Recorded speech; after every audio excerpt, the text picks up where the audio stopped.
Let's just say if you have seafood allergies, be careful eating those cicadas. Yeah. See how we start the show? Right away, people are like, oh, that's terrible. But let me listen to more. First thing Monday morning, you're learning about cicadas, eating them, and seafood allergies. There you go. We're very informative. That's exactly right. Don't say you don't learn anything when you tune in here to the Power Hour. Sitting across from me in his digital studio that looks exactly like mine. Absolutely. It's like wild. I mean, they're like almost identical. WURD put that kind of money into both of our studios. There you go. It's dope. It's Bishop Dwayne David Rice. And sitting across from me is the Reverend Dr. Mark Kelly Tyler. And the glue that holds it all together is none other than the one that we call Queen Kuwesa. Kuwesa. Good morning. Good morning. Happy Monday to you. I know how much you love Mondays. I love Mondays. Yes. Yeah. How are you making out today? How was your ride in to this place? It was actually very easy. I actually got in a little bit earlier than I normally do. Had some, digital work to do. But yeah, it was easy breezy. The other thing though, the air outside. We got to talk about that because it's thick. It's quite thick. It kind of hits you in the face a little bit, a lot actually, not a little, and it's muggy. It's quite muggy. So that's just during the week, I guess we're gonna be getting some thunderstorms, things like that. So yeah, but it's not pleasant. It's gonna be hot and sticky all week. All week. All week. And it's only the first week of June. I know. The second week now, I guess. It's second week in June. Oh man, I'm gonna tell you, but it's it's gonna be. If this is any indication about the way this is gonna feel this summer, it's gonna be a lot of people at the beach. I just have two words. What's that? Global warming. I thought you were gonna say Martha's Vineyard or something, or like Atlantic City, Ocean City. No. Yeah. Global warming. Yeah, I mean that too. Some of these places are actually, talking about global warming, are like literally trying to make plans about the future because of sea rise. That's right. They're going to lose frontage. They're going to lose frontage. Wow. I mean, could there be a time where some of our favorite places are just gone? Yes, absolutely. Really? Yeah. That's kind of awful, bro. It is awful, but it is a reality that because we like our carbon, we like to use our oil, we like to have all of our manufactured items, we are destroying the environment, and the polar ice caps are melting. There's more water coming in on the Atlantic, Pacific, and the other oceans, and they're eventually going to start taking back real estate. Woo!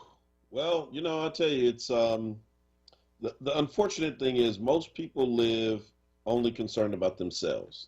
Mm-hmm. Some people are a little more generous and live thinking about their own children, but very few people are thinking about like generations from now and the kind of world that we leave behind.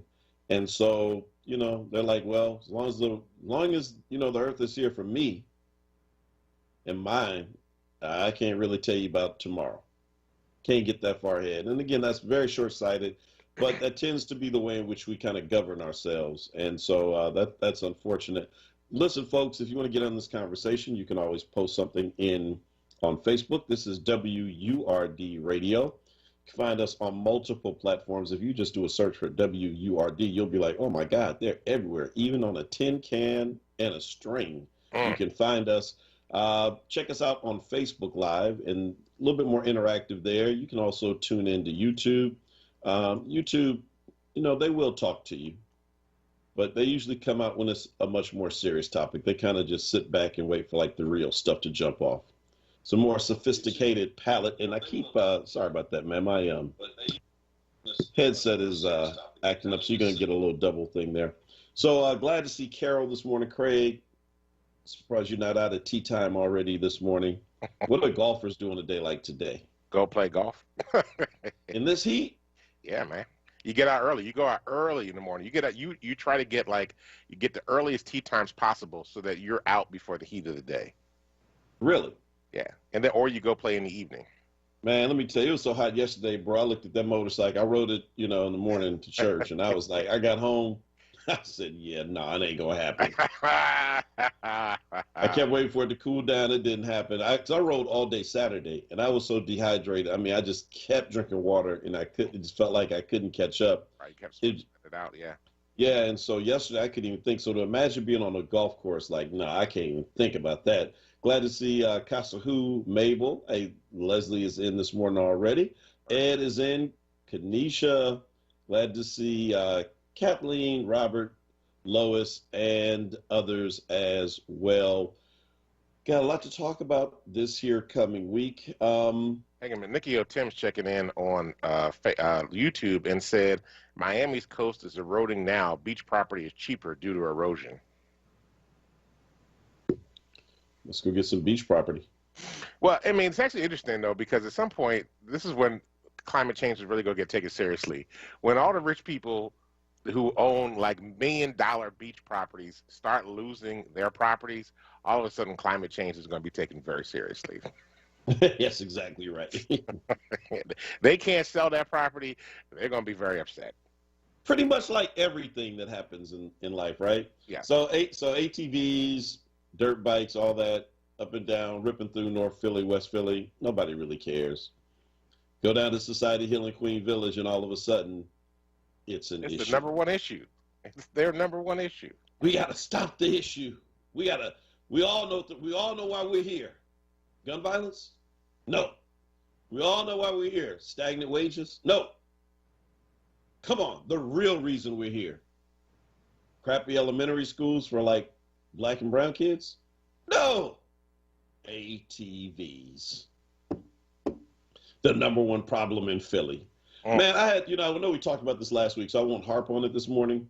But I saw the invite for the meeting and read through it a little bit more carefully. That's happening this weekend, sponsored by Queen Village Neighborhood Association. And I know the folk who put it on, and I know, let me just say, I know them, and good people. But I just think on this one, coming across a little tone deaf, right? In a moment where we're talking about decarceration, we reelected Larry Krasner in large part because he, if he didn't do everything, he did bring those jail numbers down by not prosecuting quality of life kind of things, right? And trying to focus on like more serious crime. Right. And so what's QVNA's plan? It is to strengthen the laws that are on the books, enforce the laws that are on the books and the new laws, and prosecute people. That's that's the call. Hold elected officials accountable to do those three things. And I want to say, I am going to reach out to some of the folk there, and I probably will attend the virtual meeting myself, since our church straddles the border of Queen Village, so I got a right to lift my voice on this matter. That you do know who does all of those three things, right? Yep. I mean, so on the one hand, you're like marching with us like George Floyd was wrong. Breonna Taylor was wrong.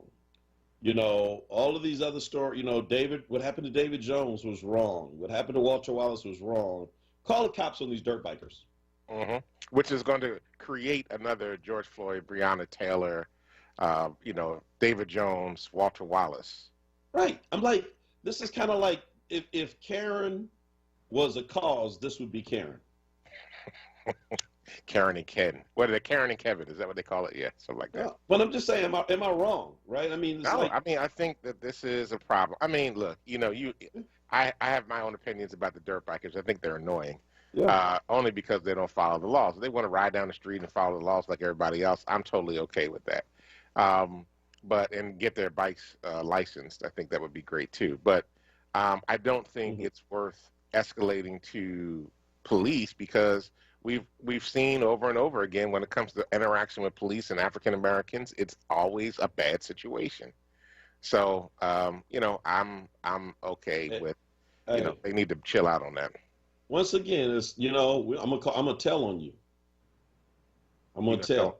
You're gonna tell. I'm just saying that's kind of the Oh, yeah, attitude, yeah, which yeah, is, yeah, you stand out here waiting for an Uber in front of my building. I'm telling. yeah. Mm-hmm. You're in Starbucks, you want to use the bathroom. What? I'm telling. I I'm a mean, car. it's like, Yes. yeah. So the cops become, so it's this. So I don't know if people really realize this when they're doing it, or do they just not care? But those of us who know better understand, right away that. So if you do what you're saying as your plan, now, Mm-hmm. I mean, and they have a ton of speakers who are talking that night, and I'm going to ask them this week, like, why don't you have one single dirt bike rider? Mm-hmm. You're talking to like you But want they to don't talk to know. them. That's the problem. They don't really You know you know they call me for everything else. it. Do they not? Yes, they do. They absolutely do call They you for call me for everything else. You call. I mean, why don't you just call something? You know me. You know I ride. I know people. That's like put dirt bikers on. Why don't you first of all try to seek understanding, to Mm-hmm. find out what is driving this to begin with. Right. See if you can't. I mean, we should have Reverend Donna Jones on this week Mm-hmm. because she had been doing some really interesting work around restorative justice, especially as it relates to young people who were arrested Mm-hmm. during the uprising last year, and trying to like bring them in contact with business owners and homeowners and what have you. But it is a different tact, and sometimes even the young people themselves don't recognize what they're doing until you hear from people that you're impacting, right? Right. Who knows what that will do? But I mean, to just simply like run and go tell the police is just, I mean, you can't come march with us talking about solidarity on the one hand and then act just like the people we're marching against on the other hand. Yep. You got to make up your mind and pick a side. Absolutely. Absolutely. I mean, this, in the grand scheme of things, this really is not the biggest issue in Philadelphia we need to be addressing right now, to be honest with you. It's just not. It's just not Yeah. that big of a deal. I mean, this is the epitome of privilege, the epitome of self-actualization. Mm-hmm. When there's a housing crisis, the homes are going through the roof. I guess they don't really care because they live down in Queen Village and Society Hill, so they can afford $1 million homes. Okay, so there's people that are hungry. There are people that we're trying to get our kids the proper education. Oh, that's right. A lot of them put their kids in private schools, so they're not even thinking about this one way or the other. People that are in desperate need across the city of Philadelphia. We're trying to keep it so that Black lives do matter, especially when it comes to policing, and not just the policing. How about the city budget to make sure that the budget reflects the values, the issues, and the concerns, especially of those that have been dispossessed, disenfranchised, and just disinherited all the way around. But the biggest concern that they have are ATVs because they're just too privileged to be disturbed. It says on the flyer on the email, urgent meeting, second urgent follow-up meeting. We got to fix this thing. And how do we fix it? More laws and more enforcement and prosecution, which means putting more felonies on Black folk. Yep. Dangerous. I ain't with that. Dangerous. I ain't with that. No, not for like dirt, not for dirt bikes. I'm not with that. I just, we can't just do that. And again, there are ways in which you can probably approach this. In fact, a real conversation with folk, they will probably come out of it thinking like, wow, I never saw it that way. I didn't know people were living through what they're living through. And damn, I feel kind of stupid thinking like this is the worst thing going on. Sheila says we shouldn't simply criminalize in all caps everything, which is what happens when they call police for non-criminal acts. I'm just saying, what space are they going to set aside? So Raphael was pointing out that the Carousel House, was last week, was pointing out the Carousel, it wasn't Raphael, it was one of our callers pointing out the Carousel House in the Parkside is getting ready to get torn down. And there's actually plans to build polo grounds over there. Now, the Carousel House is the only rec center dedicated to 100% people with disabilities in the city, and it's actually one of the only ones in the nation. So it's getting ready to get torn down so they can build polo grounds in Parkside. So where are they going to build an ATV and a motorbike park so African-American kids can go and ride their bikes, right? We're going to build a polo ground. I don't even know if Philadelphia has any polo teams, but we're going to build a polo ground. How about building an ATV park? Okay, polo grounds. We found money for that. That's evidently what the plan is. Wow. Good morning, Bernita, joining us, Raphael, Deacon Maleka. Glad to see you all this morning. What's up, Cheryl, as well? Look, we're coming up on a break. It's 6:20 in the morning, and today we're going to talk a bit about public education. Power has a big rolling action, so to speak, going on today. Bishop Royce is going to break that down. Yes, Craig, polo. You can go over after playing a round of golf. And shout out to Queen Kuwesa, because I heard that Megan's baby came and they named her after the Queen. Oh, it's not Lilibet. Oh, I thought it was Queen Kuwesa. Oh, Lilibet, the other queen. I'm sorry, Kuwesa. Take us to break. It's 6:21. We'll be right back. AARP proudly presents Black Music Maker Moments. HBCUs have contributed tremendously to the legacy of black music. Howard University gave us Roberta Flack and Donny Hathaway.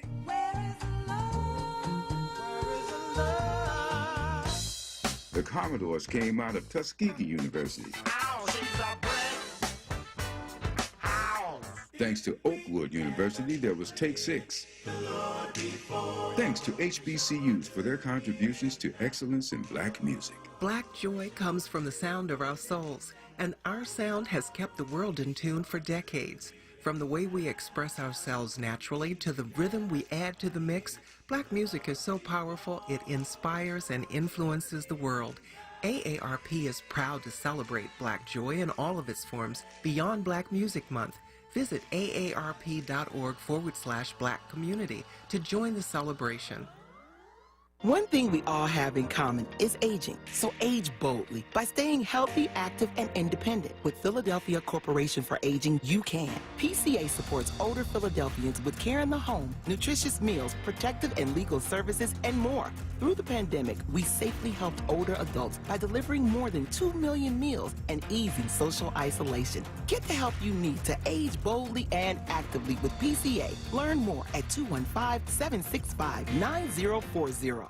Tune in to The Plug on Tuesdays at 8 p.m. during Safe Space, hosted by Sincerely Sarita. Listen on WURD Radio, 96.1 FM, 900 AM, or on WURD TV via Facebook, YouTube, and Twitch. The Plug on WURD, brought to you by Comcast. Welcome, Black. It's time to reawaken, reopen, and renew as WURD kicks off our annual 4WURD Early Bird Membership Special. Beginning Monday, June 7th, we've stood together every step of the way during the pandemic. Here at WURD, our hosts and producers, elders, parents, children, teachers, doctors, and community leaders stood up, shared resources, and supported each other through the airwaves, virtual events, and of course, the phone lines. We've stayed connected by every means necessary. Let's welcome the new season, the reopening of the city, and our new normal together. Stand with WURD. Join us Friday, June 11th from 10 a.m. to 1 p.m. for our first In the Community broadcast in over a year as we broadcast live from Fresh Grocer, 4160 Monument Road. It's WURD Radio back in the community. Start or renew your sustaining 4WURD membership for the special discounted price of $75. Or if you just want to support the work we're doing, there is now an option to become a digital 4WURD member for as little as $5 per month. Visit wordradio.com/earlybird between June 7th and June 19th to take advantage of our early bird discounted membership special. You're listening to WURD Radio, 96.1 FM and 900 AM WURD, independent black media. Welcome back to the Power Hour. This is Dwayne Royster along with Mark Kelly Tyler. We're here Monday through Fridays from 6 a.m. to 7 a.m. to bring you the latest in news, happenings around Philadelphia, and of course, our opinions. And we have plenty of those to share with you each and every day here on the station. So I appreciate y'all checking us out. I want to shout out Lola Khan, who was also joining Nikki Otem and checking us out on YouTube. If you're out there, why don't you just stick your name out there, say good morning to us so we can just shout you out and say good morning to you all as well. Yep. Boy, I am like totally like off, man. Days. I mean, date wise. Mm-hmm. You know. That's because you were I was saying to you off air, you really got dehydrated on Saturday. It just totally jacked you up. No, it's actually I'm looking forward to some stuff that's happening toward the end of the month, and it just I won't say what, but I mean, and so I think maybe just kind of like in my mind, I'm already there. Gotcha. Yeah. You're trying to get to July. You're trying to get to vacation. That's really what it comes down to. You are trying to get to your vacation. I hear you, bro. I hear you. I ain't mad at you for that. Man, listen, and so yeah, so my bad. I thought that what we're doing is this Monday, but it's exciting. And but before we go there, then since it's not today, we got a little bit of time. Can we just talk real quick about this really sad story out of I'm not sure exactly what part of town. It looks like it was almost maybe Hunting Park area. There was a robbery that led to the killing of an employee at Dunkin' Donuts. Did you see that story? I saw that. Yeah. Yeah, a young lady opening up the store at 4:30 in the morning was robbed, and guy had already taken whatever the money was, and for some inexplicable reason, decided to end this young mother's life before leaving. Yeah, totally unnecessary. So it raises at least two questions for me. Mm-hmm. One is, what kind of protocols do these companies have, especially these franchises that are like, like why is she in there opening a store by herself? Mm-hmm. First and foremost. And why would you close by yourself? Opening or closing, which we know are very dangerous times. And then secondly, there's a reward that's out for the guy. There's a picture of him. And so if you haven't seen the story, you should take a look at it. This is, just a really, really she's a young mom. Her kids were on the news talking about this. I'm certain that they're going to find him. But the reward is like, it was $20,000 initially. Mm-hmm. And now they bumped it up to $25,000. That's what the city is putting out there for information that leads to an arrest. But I'm like, Dunkin' Donuts is a $1 billion corporation. Don't you think that they should be standing by their employee to make certain that this kind of thing never happens again? I mean, I'm shocked that they wouldn't throw $1 million on the table, which is going to like immediately find this guy and send a message to all the other employees who work for them that we've got your back. But it just seems incredible to me that there's like zero response from Dunkin' throwing something in the mix to try to flush this guy out. Well, Dunkin's a franchise, right? So, it could potentially be that this particular franchise probably isn't making as much money, although the mother corporation could, in fact, invest that level of money in all of this. But I want to go back to your earlier question that you had asked about this with regard to her locking up and managing the store alone. And as a person who used to run retail establishments, yes, a very, very long time ago, I was the first black male manager in Lady Foot Locker history.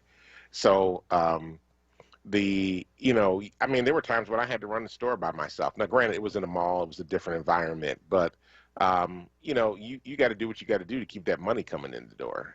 So I can imagine that, they didn't want to not, open. Somebody could have called out at the last minute. In many circumstances, all depends on who the workers were that evening. I mean, a lot of times you get these teens coming in, their friends are going to go do something for the day. They decide to call out because they want to go hang out with their friends or whatever. Although I think this was a late shift or early morning shift. So, but nevertheless, the store still has to get open, still got to do what it's got to do. It should have been that the owner should have been there with her if they knew that somebody wasn't coming in. Don't know the full extent of what happened with that. But, it's in those circumstances, you shouldn't be in there by yourself. But I'm sure she wanted a job. She wanted to make sure she was still getting paid and doing everything she could to help take care of her family. So. Well, I'm going to tell you, the family is in a lot of shock and trauma right now. But if I were them, I'd be looking at a good lawyer. Mm-hmm. Absolutely talking to a good lawyer. Will Mega says he hopes that he is, let me read it. I hope he gets caught, prosecuted, given the death penalty, and executed. # boycott Dunkin' Donuts. Okay. Wow. Yeah. Well, I'm just looking at the article right now. So the partner that she normally had in the morning had been suspended from work due to a no call, no show, which he said was a misunderstanding, and that's why he wasn't there with her that day. And so then you just don't open.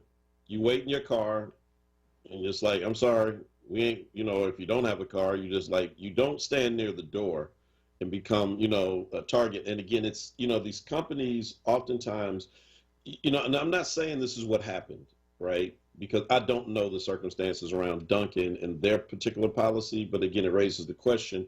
But I will say this, that oftentimes, especially younger people feel that, if I don't do this, then I'm going to lose my job.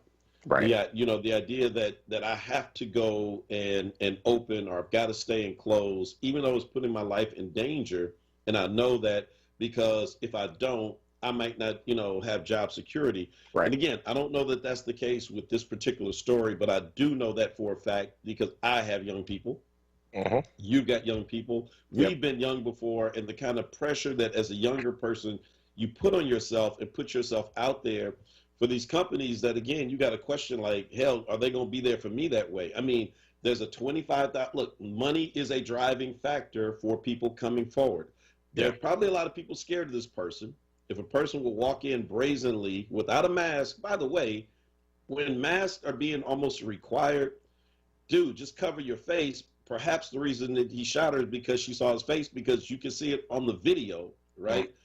But if a person is that brazen, then I'm certain that there are people who know him who are probably terrified and afraid to come forward. But when you put money on the table, that does, drive people out. And for a corporation as big as them, running national commercials, the least they can do would be to double it, if not put something that is so significant that it says, if you ever come after Dunkin', we're coming for you.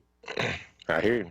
I mean, I think that would be really great if they did that. I mean, I think the national corporations should do something like that. But I'm also imagining, too, that they're thinking, oh, man, if we put up all this money, is this going to be a free-for-all on our employees at the same time? I'm sure there's some lawyer in there thinking that. Yeah, no, that's nice because the lawyer doesn't have somebody sticking a gun in their face every day. That's right. That's right. That's 100% right. But, I'm just saying, I'm sure that they're going through that. Yeah, I mean, you're right. So I just saw somebody posted in our chat. Deborah says that they're offering 40,000. I mean, the story I just saw right before it went on the air was 25. It was 20 last night.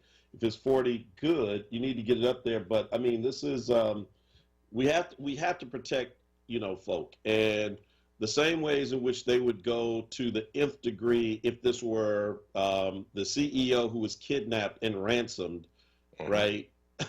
That they would do anything, then you need to do the same thing for the people who are on the front line, who apparently think opening your place is so important that they do it at the risk of their own lives. Right. And they need to make this family whole. Yeah. Like it does. She left children. I don't understand why the owner or the managers weren't there. That's what I just don't get. And, I mean, she wasn't young. I mean, she was 38 years old. So her family evidently was from Massachusetts, her children, and she had grandchildren. This is this is really terrible situation all the way around. Yeah, absolutely. So we're certainly, praying for the family of that young manager who, again, man, gave her life, gave up the money, and the guy still took her life. I mean, what do you do with somebody like that? This is one of those moments where I'm not trying to undermine the defund the police, but I think the thing for me is that I believe there's real evil in the world, and there are people who have just totally succumbed to being evil. Yeah. And there are some things that you just can't do with them. There's some folk I don't think are rehabable, and say that we will need some level of incarceration in jail to handle those folk that just don't have any desire to do better. Well, so this is all right. So I would say, I don't know if people are, if you can't rehabilitate them, if they're too far gone. I think everybody at some point can be. The question is, and I think I would agree with you. You got to catch them early. Well, I've seen some folk who are really far gone who turn their lives around years later. I mean, but the question is, will they? now, and certainly a lot of people die, go to their grave hardcore, and they never, change. But I think that you're right that it is so. So a story like this is what is challenging to an abolish the police, Right. No carceral system, hardcore stance. Right. I mean, as you just heard us talking in the previous segment about not criminalizing dirt bike riding, obviously, that's pretty much where we are, which is on a more progressive side of, reform around policing and incarceration and reserving it for more situations like this story we're talking about right now. But for those who take the hardcore stance that it's like zero police ever, zero places of incarceration ever, like you said, what do you do with this guy in that case? Right. Do you send, like, literally, like what some young folk told me, community elders will handle those kind of things? What community elders goes to talk to him? And what do you do after that? Right. Right. That's not a workable situation. That's I mean, unless you got some serious OGs that are going to go and handle that. Oh, those community elders. Those community elders, they're a little different. Show up with some pipes and bats. Those community elders. I'm sorry. See, when you tell me community elders, I have a different image. I've got like some old lady and some old man walking, and they're like got their walking sticks. But you're talking about a different group. That actually might work. Maybe. I don't know. I mean, as is with young folk, although this guy they think is not that young. They think he was in his late 30s, early 40s. Young folk can often disrespect elderly folk and just think that they don't know anything until they start to get older, and then they realize, oh, I don't know anything. Yeah. It can be difficult. Well, so Lola says that he would have killed two unarmed people, if somebody else had showed up to work. They need armed security. Well, I mean, I hear that, but listen, y'all know, I mean, I've got a past, and it's a distant past, but it's a past nonetheless. And like most people who've ever been out there doing dirt will tell you that if there are two people, you might still do it, but kind of probably not. Because that enhances the chances that something could get kind of hinky. Mm-hmm. If it's one person and if it's a woman, a guy like that rolls in, he ain't thinking about it. But there's another person, and then even a third person, then things kind of get, it's not a whole lot of, there's all these other variables. And it's like when you go to a house, if they got a security sign in front of their house and then their neighbor doesn't, and you're going to rob a house anyway, why go take the chance on the house that's got the sign on it? Mm-hmm. It's like, that's like just bringing, so you're going to go for the soft target. And right. So, again, Lola is right. It is not a total deterrent because we have seen these stories before, but it does help, which is why most businesses say, don't open by yourself. Mm-hmm. If you're in retail, don't close at night by yourself. And look, Dunkin', they got their name on the building. So whether it's an independent franchise or not, they are involved in this in some way. And they need to take responsibility for, number one, finding the guy and bringing him to justice. And number two, taking care of her children and her family, because this is beyond a tragedy. You can't put your name on the building and then walk away when it's something tragic like this. Absolutely. I mean, I think you're right that they do need to step up and do the right thing here and provide for this family that's lost a mom, a grandma. And like you said, she still has some younger kids as well. So they're going to need support and care at this moment. Yeah, Judge McCabe, one or two things before we go to break, says people can change. Sitting down with the family and others impacted by the crime may make a difference. Yeah, I mean, I agree. I think, I know people can change. I know that they can change. The question is, will people change? I hear that, but I mean, you and I have both in our lifetimes known some folk that no matter what intervention occurred, they were not going to do anything differently than what they were doing. They didn't. I think that's right. They made a choice. They made an intentional choice not to do differently, right? And I'm saying, for folk that are going to intentionally make a choice not to do differently, we can't have those folk on the street. They're dangerous. Well, I would agree with that part about, until somebody is like really truly demonstrated that they made a change, then no, you can't. I mean, it's called adult timeout, right? But But this is why I don't subscribe to the death penalty, because I I mean, don't hey, either. Yeah. yeah, I just don't think it's our call to do that, to take somebody's life. But if you can put them away until whenever, that's that's it. But also people can change. That's not to say after you do something like this and you change, you get out.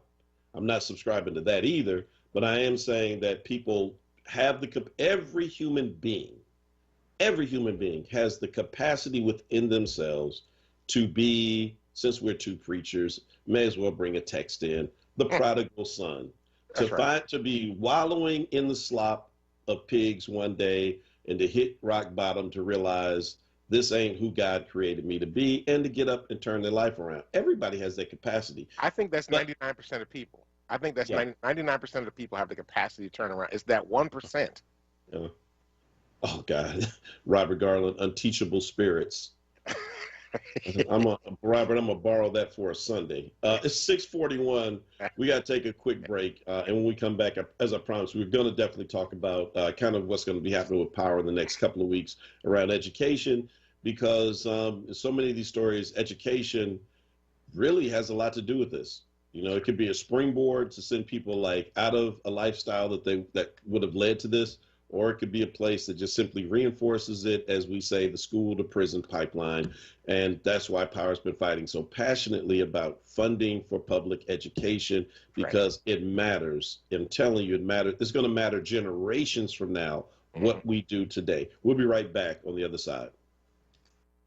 Hey folks, WURD members are invited to tune in every second Tuesday of the month with me, Nick, for a chance to win a book bundle of the newest releases from Kensington Publishing's culturally oriented Dafina imprint.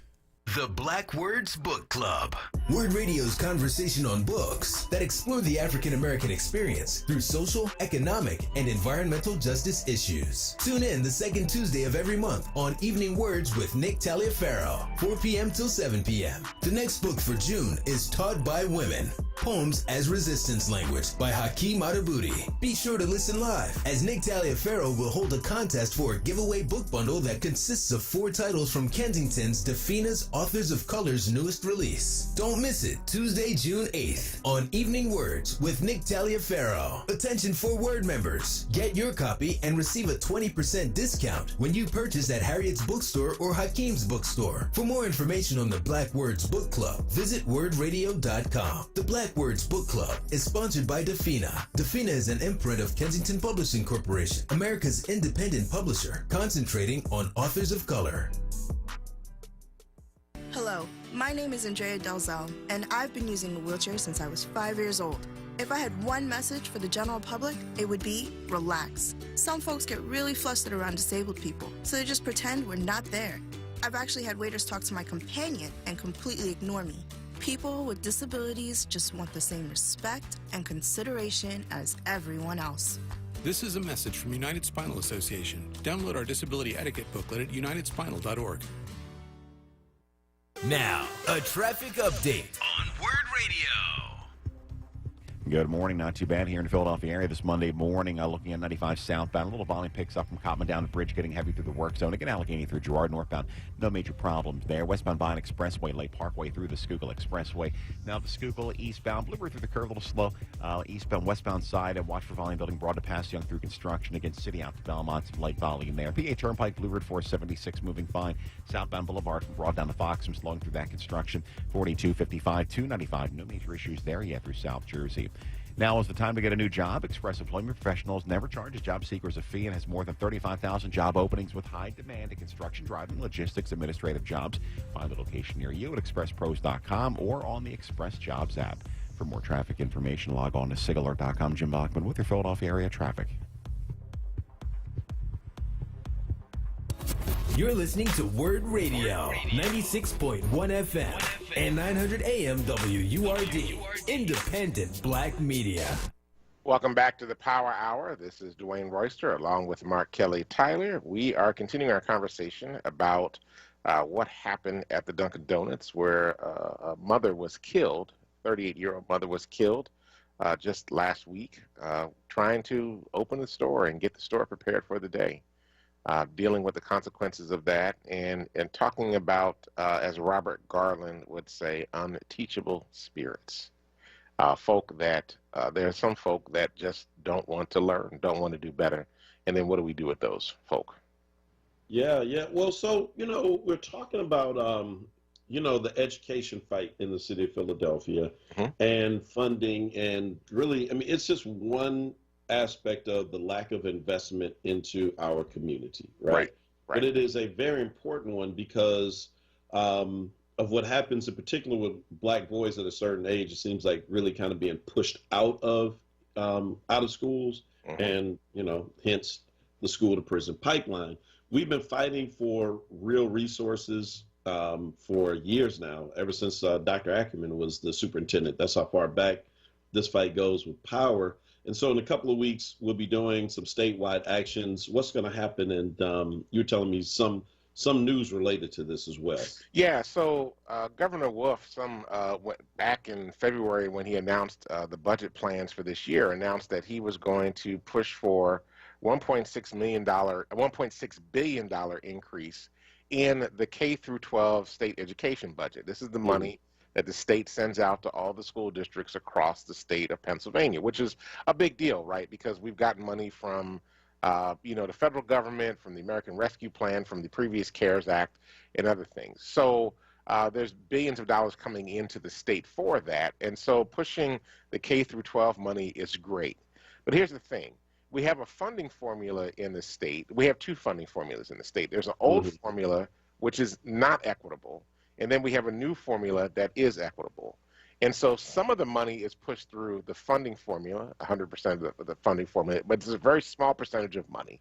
And then the rest of the money goes through the state in the inequitable formula, so that our kids are always getting, lost. So whether it's the kids in William Penn School District or the kids in Philadelphia School District or Norristown or Pottstown, even North Penn, school districts across the region that are not getting their fair share of dollars from the state government.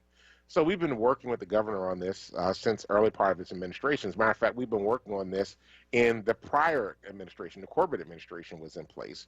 Power had been working on this.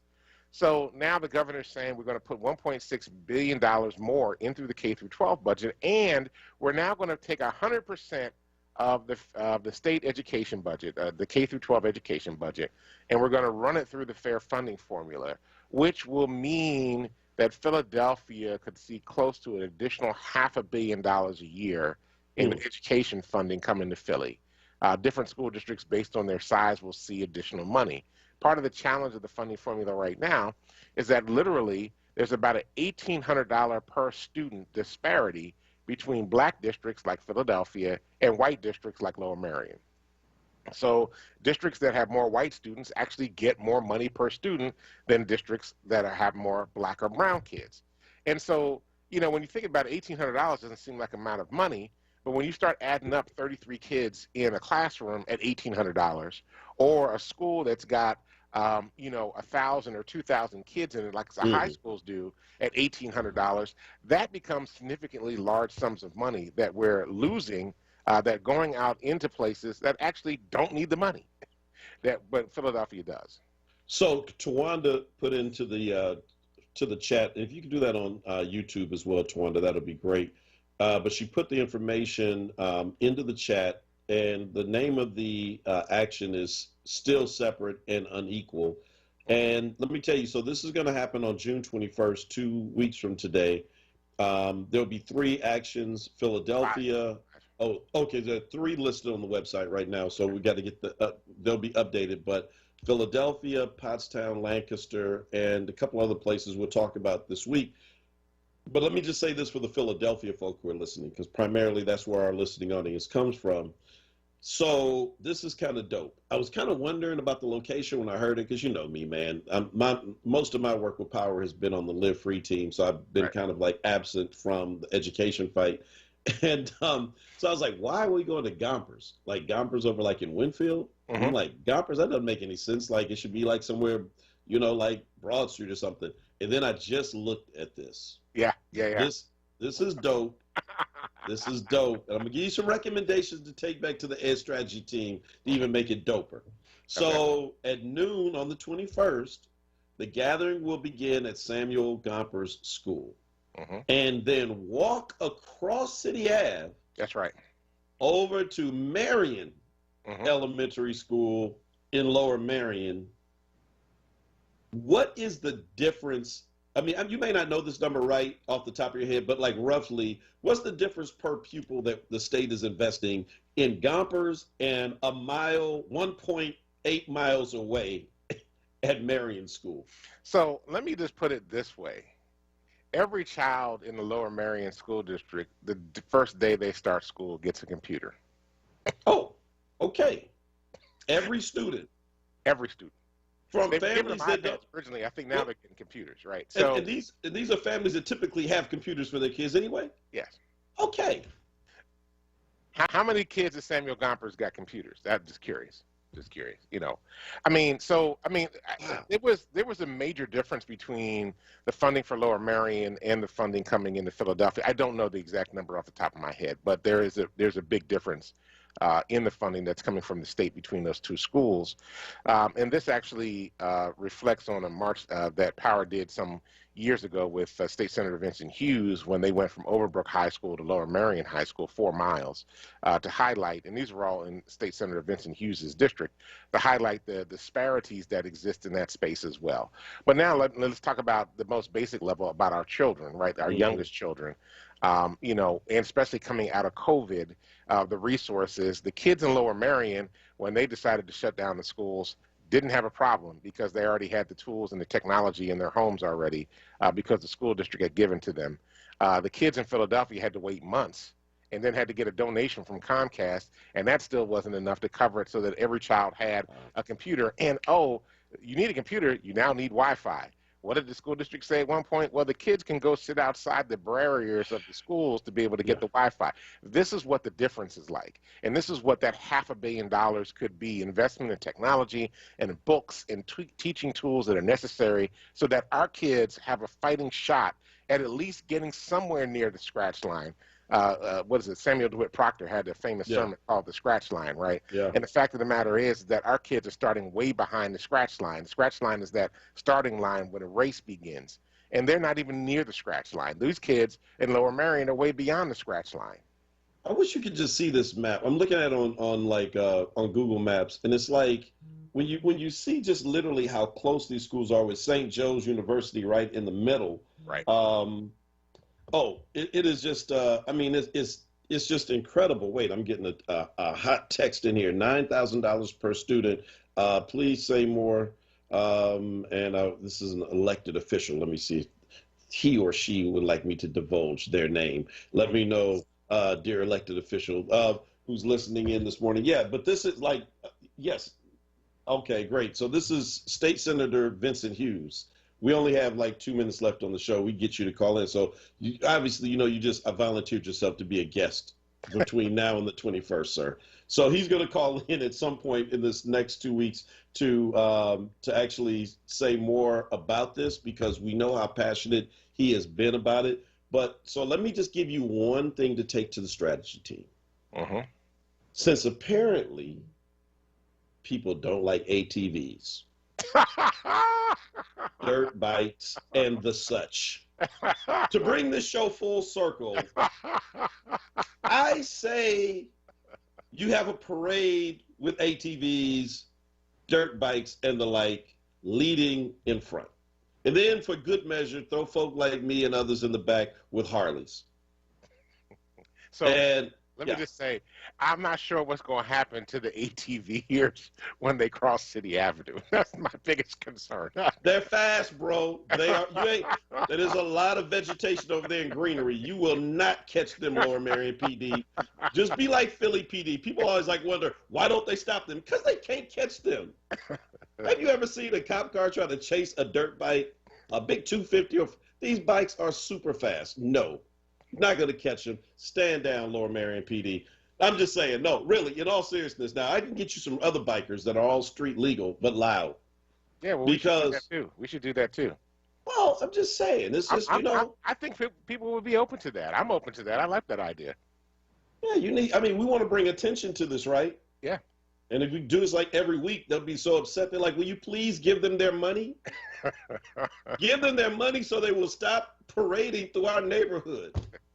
All right. Well, we got to go. Thanks, everybody, for checking out the Power Hour this week. We're starting on our first day this week. We'll be back tomorrow morning at 6 a.m. to 7 a.m. to bring you the latest in news, happenings around Philadelphia, and, of course, our opinions. Thank you, Dr. Tyler, for everything that you do. Thank you, Kawesa, for holding down the boards and making sure that we are on the air each and every morning. Thank you to everybody that checked us out on the air through YouTube, through Facebook, those that are checking us out through the app. Hey, you might even be listening to us through Alexa. Hey, Alexa, turn on WURD Radio. I love doing that. Stay tuned now for Wake Up with WURD with Solomon Jones. And listen, folks, go out, change the damn world, because if you don't, nobody else will. Peace.